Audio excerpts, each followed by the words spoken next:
Sir, ಈಗ ನೀವು ಹಳೆ ದಿನಗಳು ನೆನಪಿಸ್ಕೊಳ್ತಾ ಇರ್ಬೇಕಾದ್ರೆ ಹೇಳಿದ್ರಿ ನಾವು ಯಶ್ ಅವರು ಅವಾಗ ಒಂದು ಕತೆ ರೆಡಿ ಮಾಡ್ತಾ ಇದ್ವಿ, ಉಪೇಂದ್ರ ಸರ್ಗೂ ಒಂದು ಕತೆ ರೆಡಿ ಮಾಡ್ಕೊಂಡ್ವಿ ಅಂತ. ಸೊ ನಿಮ್ಗೇನಾದ್ರೂ ಮುಂದಿನ ದಿನಗಳಲ್ಲಿ ಏನಾದ್ರು ಯಶ್ ಅವ್ರಿಗೆ ಆಕ್ಷನ್ ಕಟ್ ಹೇಳಬೇಕು ಅನ್ನೋದೇನಾದ್ರೂ ಇದೆಯಾ? ಇಲ್ಲ ಸರ್, ಈಗ ಒಂದು ಏನಂದ್ರೆ ಇಲ್ಲ ಅನ್ನೋದಕ್ಕಿಂತ ಅವನ ಮೇಲೆ ಇರೋ ಜವಾಬ್ದಾರಿ ಇದೆಯಲ್ಲ ಸರ್, ಅದು ಬೆಟ್ಟದಾಗ ಬೆಳೆದು ನಿಂತ್ಬಿಟ್ಟಿದೆ. ನಮ್ಮ ಕಲ್ಪನೆಗೂ ಮೀರಿ ಕೈ ಸಿಗದ ಮಟ್ಟಕ್ಕೆ ಹೋಗ್ಬಿಟ್ಟಿದ್ದಾರೆ. ಈಗ ಎಮೋಷನ್ಸು ಸಂಬಂಧ ಅದ್ರ ಜೊತೆಗೆ ನೋಡ್ತಿರೋ, ಇಲ್ಲ ನೀವು ಉಳಿಸ್ಕೊಂಡಿರೋ ಜಾಗನ ಹಾಗೆ ಕಾಪಾಡ್ಕೋತಿರೋ, ಅದು ಕ್ವಶನ್ ಆಗಿರುತ್ತೆ ಯಾರಿಗೇ ಆಗಲಿ ಸರ್. ಅದು ಯಶು ಕೂಡ ನಾನು ಒಂದು ಒಳ್ಳೆ ಕತೆ ಮಾಡಿದೆ ಅಂದರೆ ಯಶು ಒಪ್ಕೊಂಡು ಸಿನಿಮಾ ಮಾಡೋಕ್ಕಾಗಲ್ಲ ಸರ್ ಇವತ್ತು. ಯಾಕೆಂದರೆ ಅವನ್ನ ಮೀರಿಸಿ ಅವನ ಕಲ್ಪನೆಗಳಿದೆಯಲ್ಲ ಸರ್, ಅದನ್ನು ಮೀರಿಸಿ ನಾನು ಹೋಗ್ಬೇಕು ಅವ್ರ ಹತ್ರ. ಅದನ್ನು ಪ್ರೂವ್ ಮಾಡಬೇಕು, ಒಂದು ಸಿನಿಮಾದಲ್ಲಿ ನಾನು ಪ್ರೂವ್ ಮಾಡಬೇಕು ಆ್ಯಸ್ ಎ ಫ್ರೆಂಡ್ ಆಗಿ. ಬೇರೆ ಸರ್, ಅದು ಆಗಲ್ಲ ಸರ್. ಅದು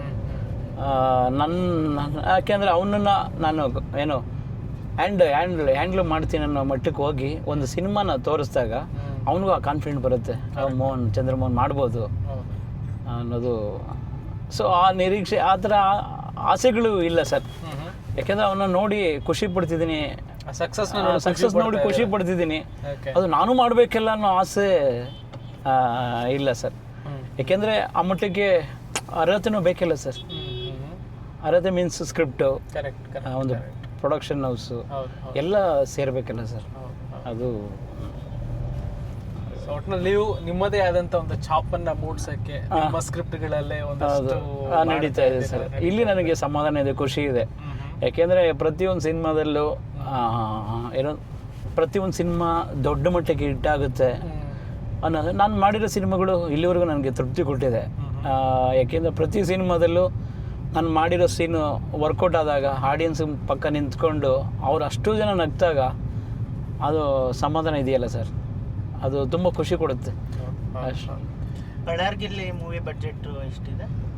ಬಜೆಟು ತುಂಬ ಇದಂದರೆ ದೊಡ್ಡ ಸ್ಕೇಲ್ ಸಿನಿಮಾನೇ ಸರ್. ಯಾಕೆಂದರೆ ಕತೆ ಅಷ್ಟು ಕೇಳ್ತಾ ಇದೆ.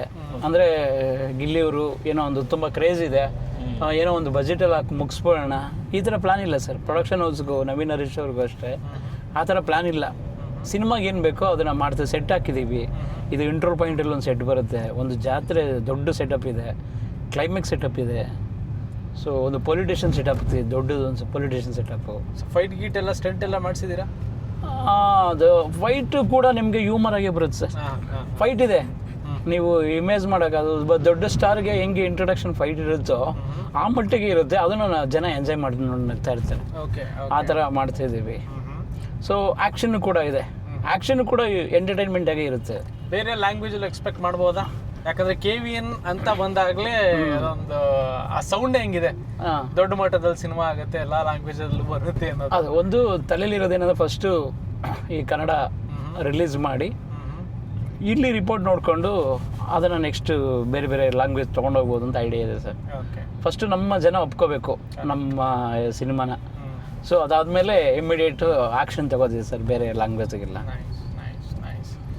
ಸೊ ಒಟ್ಟಿನಲ್ಲಿ ಒಂದೊಳ್ಳೆ ಟ್ರಾವೆಲ್ ಆಗ್ತಾ ಇದೆ ಸ್ಯಾಂಡಲ್ವುಡ್ನಲ್ಲಿ, ಚೆನ್ನಾಗಿ ಆಗ್ತಿದೆ. ನೆಕ್ಸ್ಟ್ ಇಂಥವ್ರ ಜೊತೆ ನಾನು ಒಂದು ಸಿನಿಮಾ ಮಾಡಬೇಕು ಅಂತ ಏನಾದರೂ ಇದೆಯಾ ಸರ್? ಇಂಥವ್ರಿಗೊಂದು ಸಿನಿಮಾ ಮಾಡ್ಬೇಕು ನಾನು ಅಂತ ಏನಾದ್ರು ಆ ಥರ ಆಸೆಗಳು ಇಟ್ಕೊಂಡಿಲ್ಲ ಸರ್. ಫಸ್ಟು ಸ್ಕ್ರಿಪ್ಟು ಅದನ್ನ ಏನು ತೆರೆ ಮೇಲೆ ತರೋದಕ್ಕೆ ಒಬ್ಬ ಆರ್ಟಿಸ್ಟು. ನಾನು ಮೊದಲಿಂದನೂ ಅದೇ ನಿರೀಕ್ಷೆಯಲ್ಲಿ ಇದ್ದೀನಿ ಸರ್. ಫಸ್ಟ್ ಕತೆ ಬರೀತೀರಾ? ಕತೆ ಬರೀತೀನಿ. ಆದರೆ ಯಾವ್ದಾರು ಆರ್ಟಿಸ್ಟ್ಗಳನ್ನ ತಲೆಯಲ್ಲಿ ಇಟ್ಕೊಂಡು ಕತೆ ಬರೆಯಲ್ಲ ನೀವು? ಇಲ್ಲ ಸರ್, ಇಲ್ಲ. ಫಸ್ಟ್ ನಾನು ಒಬ್ಬ ಕ್ಯಾರೆಕ್ಟರ್ ಆಗಿ ನಾನು ಅದನ್ನು ಡಿಸೈನ್ ಮಾಡ್ತೀನಿ. ಫಸ್ಟ್ ಇಲ್ಲಿವರೆಗೂ ನನ್ನ ಕ್ಯಾರೆಕ್ಟರ್ಗಳಲ್ಲಿ ಒಂದು ಚಿಕ್ಕಣ್ಣ ಅವರು. ನಾನು ಯಾವುದೇ ಒಂದು ಸೀನ್ ಮಾಡಿದ್ರು ಲೀಲಾಜಲ್ಲಿ ಹೋಗಿ ಆ್ಯಕ್ಟ್ ಮಾಡ್ತಿದ್ದು ಅಂದರೆ ಚಿಕ್ಕಣ್ಣವರು. ಸೊ ಬಾಂಬೆ ಮಿಠಾಯಿ, ಡಬಲ್ ಇಂಜನ್ನು, ಫಾರೆಸ್ಟು ಎಲ್ಲ ಸಿನಿಮಾದಲ್ಲೂ ನನ್ನಲ್ಲಿ ಒಬ್ಬ ಒಂದು ಕ್ಯಾರೆಕ್ಟರ್ ಇರುತ್ತಲ್ಲ, ಅದು ಚಿಕ್ಕಣ್ಣಲ್ಲಿ ನೋಡ್ತಾ ಇದ್ದೆ. ಈಗ ಗಿಲ್ಲಿಯವ್ರ ಜೊತೆ ನೋಡ್ತಾ ಇದ್ದೆ. ಅದು ಯಾಕೆಂದರೆ ನಾವು 3 months 4 months ಗಿಲ್ಲಿಯವರು ನಾವು ಒಟ್ಟಿಗೆ ಕೂತ್ಕೊಂಡಿದ್ದೀವಿ ಸರ್. ಪ್ರತಿ ಸೀನಲ್ಲೂ ಅವರು ಕೂಡ ತುಂಬ ನಾಲೆಡ್ಜ್ ಇದೆ. ಸ್ಕ್ರಿಪ್ಟ್ ಸೀನ್ಸಲ್ಲಿ ಎಲ್ಲಿ ಲ್ಯಾಗ್ ಆಗುತ್ತೆ, ಎಲ್ಲಿ ಶಾರ್ಪ್ ಆಗಬೇಕು, ಈ ಸೀನ್ ವರ್ಕ್ ಆಗುತ್ತೆ. ಅವರು ಡೈರೆಕ್ಷನ್ ಡಿಪಾರ್ಟ್ಮೆಂಟ್ ಅಲ್ಲಿ ವರ್ಕ್ ಮಾಡಿರೋದ್ರಿಂದ ಮುಂದಿನ ದಿನಗಳಲ್ಲಿ ಅವರು ಒಂದು ಫ್ಯೂಚರ್ ಇದೆ. ಹೌದು, ಇದೆ ಐಡಿಯಾ ಇದೆ ಅವರಿಗೆ. ಬಟ್ ಈಗ ಒಬ್ಬ ಹೀರೋ ಆಗಿ ನೋಡ್ತಿದ್ದಾರೆ ಜನ, ಅದಕ್ಕೆ ಫೋಕಸ್ ಮಾಡ್ತಿದ್ದಾರೆ. Super sir, super. So all going good sir ಹಂಗಾರೆ. Thank you.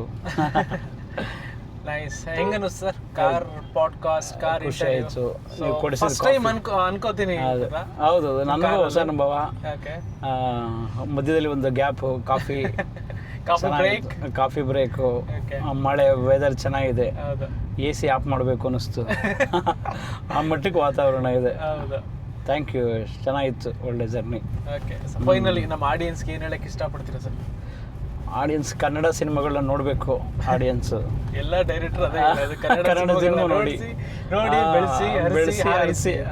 ಅದೇ ಅದು ಒಂದು ಏನೋ ಒಂದು ನ್ಯಾಷನಲ್ ಅಂತಮ್ ಥರ ಆಗ್ಬಿಟ್ಟಿದೆ ನಮಗೆ. ಹಾಗಾಗಿ ಸೊ ಯಾವುದೇ ಕಾರಣಕ್ಕೂ ಒಳ್ಳೆ ಸಿನಿಮಾ ಕೊಟ್ಟರೆ ಜನಗಳು ಕೈ ಬಿಡಲ್ಲ ಸರ್. ಕರೆಕ್ಟ್. ಆಡಿಯನ್ಸ್ ನೋಡ್ತಾರೆ.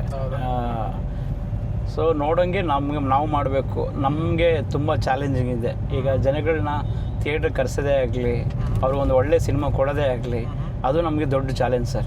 ಫಸ್ಟು ಅದು ನಿರೀಕ್ಷೆ ಕಮ್ಮಿ ಇತ್ತು. ಒಬ್ಬ ಹೀರೋ ಒಳ್ಳೆ ಡೇಟ್ ಕೊಟ್ಟರೆ ಏನೋ ಒಂದು ಆಗ್ಬಿಡುತ್ತೆ ಅಂತ, ಒಂದು 4 ಸಾಂಗು, ಒಂದು 2 ಫೈಟ್ ಇದ್ದರೆ ಸಾಕು. ಯಾಕೆಂದರೆ ಎಂಟರ್ಟೈನ್ಮೆಂಟು ತುಂಬ ಕಮ್ಮಿ ಇತ್ತು ಆಗ ಜನಗಳಿಗೆ. ಈಗ ಎಂಟರ್ಟೈನ್ಮೆಂಟ್ ತುಂಬ ಇದೆ ಸರ್. ಒಂದು ಶಾಪಿಂಗ್ ಮಾಲ್ಗೆ ಹೋದರೆ ಬೆಳಗಿನ ಸಂಜೆವರೆಗೂ ಟೈಮ್ ಪಾಸ್ ಮಾಡಿಬಿಡ್ಬೋದು. ಒಂದು ಇದಕ್ಕೆ ಹೋದರೂ ಮಾಡಿಬಿಡ್ಬೋದು. ಬಟ್ ಸಿನಿಮಾಗೆ ಬರಬೇಕಲ್ಲ ಸರ್, ಅದು ದುಡ್ಡು ಕೊಟ್ಟು 3 ಅವರ್ ಒಂದೇ ಕಡೆ ಕೂರ್ಸೋದು ಇದೆಯಲ್ಲ ಸರ್ ಆಡಿಯನ್ಸ್ನ, 2.5 ಗಂಟೆ. ಅದು ದೊಡ್ಡ ಚಾಲೆಂಜ್ ಎಲ್ಲ ಟೆಕ್ನಿಷಿಯನ್ಸು, ಡೈರೆಕ್ಟ್ರಿಗೆ, ಪ್ರೊಡಕ್ಷನ್ ಹೌಸ್ಗೆ. ಅದು ದೊಡ್ಡ ಚಾಲೆಂಜ್ ಸರ್. ಈಗ ಆ ಚಾಲೆಂಜ್ ಇದ್ಮೇಲೆ ತುಂಬ ಭಯಭಕ್ತಿಯಿಂದ ಸಿನಿಮಾ ಮಾಡಬೇಕು ಅನ್ನೋದು ನನ್ನ ಒಂದು ಇದು. ನೆಕ್ಸ್ಟ್ ಒಂದು ದೊಡ್ಡ ಸಕ್ಸಸ್ ಸಿಕ್ಮೇಲೆ ನ್ಯೂ ಕಮರ್ಗೂ ಯಾರಾದ್ರೂ ಆಕ್ಷನ್ ಕಟ್ ಹೇಳಿ ಒಂದು ಹೊಸ ಫೇಸ್ನ ಡೈರೆಕ್ಟರ್ ಕೈಲಿ ಆಗೋದು, ಒಬ್ಬರನ್ನ ಸ್ಟಾರ್ ಮಾಡೋಕ್ಕೆ. ಖಂಡಿತ ಸರ್. ನನಗೆ ಆ ಥರ ಈ ದೊಡ್ಡ, ನೀವು ಆವಾಗಲೇ ಹೇಳ್ದಂಗೆ ದೊಡ್ಡ ಹೀರೋ, ಈ ಹೀರೋ ಜೊತೆ ಸಿನಿಮಾ ಮಾಡಬೇಕು ಆ ಥರ ಆಸೆಗಳಿಲ್ಲ. ಒಂದು ಪಾತ್ರನ ಹುಟ್ಟಾಕ್ತೀನಿ, ಅದಕ್ಕೆ ಜೀವ ಕೊಡೋ ತೋರಿ ನಾವು ಹುಡುಕ್ತೀನಿ ಆಮೇಲೆ. ಕರೆಕ್ಟ್. ಸೊ ಹಾಗಾಗಿ ಅದನ್ನು ಚೂಸ್ ಮಾಡ್ತೀನಿ ಅಷ್ಟೇ. ಸ್ಟಾರ್ ಆಗಿ ಮಾಡೋದೇ ಡೈರೆಕ್ಷನ್, ಡೈರೆಕ್ಟ್ರು, ಕತೆ. ನಿಜ. ನಿಮ್ಮ ಕಡೆಯಿಂದ ಇನ್ನ ಒಂದಷ್ಟು ಹೊಸ ಇವರಿಗೆಲ್ಲ ಚಾನ್ಸ್ ಸಿಗ್ಲಿ. Thank you. ಹೊಸ ಸ್ಟಾರ್ಸ್ಗಳೆಲ್ಲ ಹುಟ್ಕೊಳ್ಳಿ. Thank you. ಎಲ್ಲ ಒಂದಷ್ಟು ಆಸೆ ಇಟ್ಕೊಂಡು ಬಂದಿರ್ತಾರೆ, ನಾನು ಆರ್ಟಿಸ್ಟ್ ಆಗಬೇಕು ಅಂತ. ಸೊ ನಿಮ್ಮ ಕಡೆಯಿಂದ ಒಂದಷ್ಟು ಜನ ಆಗಲಿ ಸರ್. ಹೌದು, ಥ್ಯಾಂಕ್ ಯು. ನಾನು ಅದು ಎನಿ ಟೈಮು ಆ ವಿಷಯದಲ್ಲಿ ಏನೇ ಹೊಸಬ್ರಿಗೆ ಆಗಲಿ ಸಿನಿಮಾ ಮಾಡೋದಕ್ಕೆ ನಾನು ರೆಡಿ ಇರ್ತೀನಿ any time. Super. New coming ಆರ್ಟಿಸ್ಟ್ಗೆ ಏನಾದ್ರು ಟಿಪ್ಸು, ಏನಾದ್ರು ಸಕ್ಸಸ್ಫುಲ್ ಆಗಬೇಕಂದ್ರೆ ನಮ್ಮ ರೀತಿ ಬರಬೇಕು? ಈಗ ಏನಂದರೆ ಒಂದು ಟಿಪ್ಸು ಏನಂದರೆ, ಈಗ ನಮ್ಮ ಕಣ್ಮುಂದೆನೇ ಎಷ್ಟಿದ್ದಾರೆ ಎಲ್ಲ ಬೆಳೆದು ಯಾವುದೇ ಆರ್ಟಿಸ್ಟ್ ಆದರೂ ಕೂಡ, ಹೀರೋ ಆದರೂ ಕೂಡ ಅವ್ರ ಹಿಂದೆ ಒಂದು ಕಷ್ಟ ಇದ್ದೇ ಇರುತ್ತೆ. ಯಾರೂ ಸುಮ್ಮನೆ ಒಬ್ಬ ಸ್ಟಾರ್ ಆಗಲ್ಲ. ಯಾಕೆಂದರೆ ಇವತ್ತು ತಲೆಯಲ್ಲಿ ಇಟ್ಕೊಂಡು ನಾನು ಕಷ್ಟ ಡ್ರೈವರ್ ಮಗ ಸೂಪರ್ ಸ್ಟಾರ್ ಆಗ್ಬಿಟ್ಟ ಅಂತ ನೀವು ಸೂಪರ್ ಸ್ಟಾರ್ ಆಗೋಕ್ಕಾಗಲ್ಲ. ಯಾಕೆಂದರೆ ಅದ್ರ ಹಿಂದೆ ಎಷ್ಟು ಶ್ರಮ ಪಟ್ಟಿದ್ದಾನೆ ಅಂತ ನೋಡಬೇಕು. ಆ ಶ್ರಮಕ್ಕೆಲ್ಲ ಎಲ್ಲರೂ ರೆಡಿ ಇರಬೇಕು ಸರ್. ಹಸಿವು ತಡಿಬೇಕು, ಗೋಲು ದೊಡ್ಡದಾಗಿರಬೇಕು. ಆ ಗೋಲ್ ದೊಡ್ಡದಾಗಿದ್ದಾಗ ಅದನ್ನು ರೀಚ್ ಆಗೋಕ್ಕಾಗುತ್ತೆ ಅಷ್ಟೇ. ಇದು ಒಂದು ಪಾಯಿಂಟ್ ಆ್ಯಡ್ ಮಾಡ್ತೀನಿ.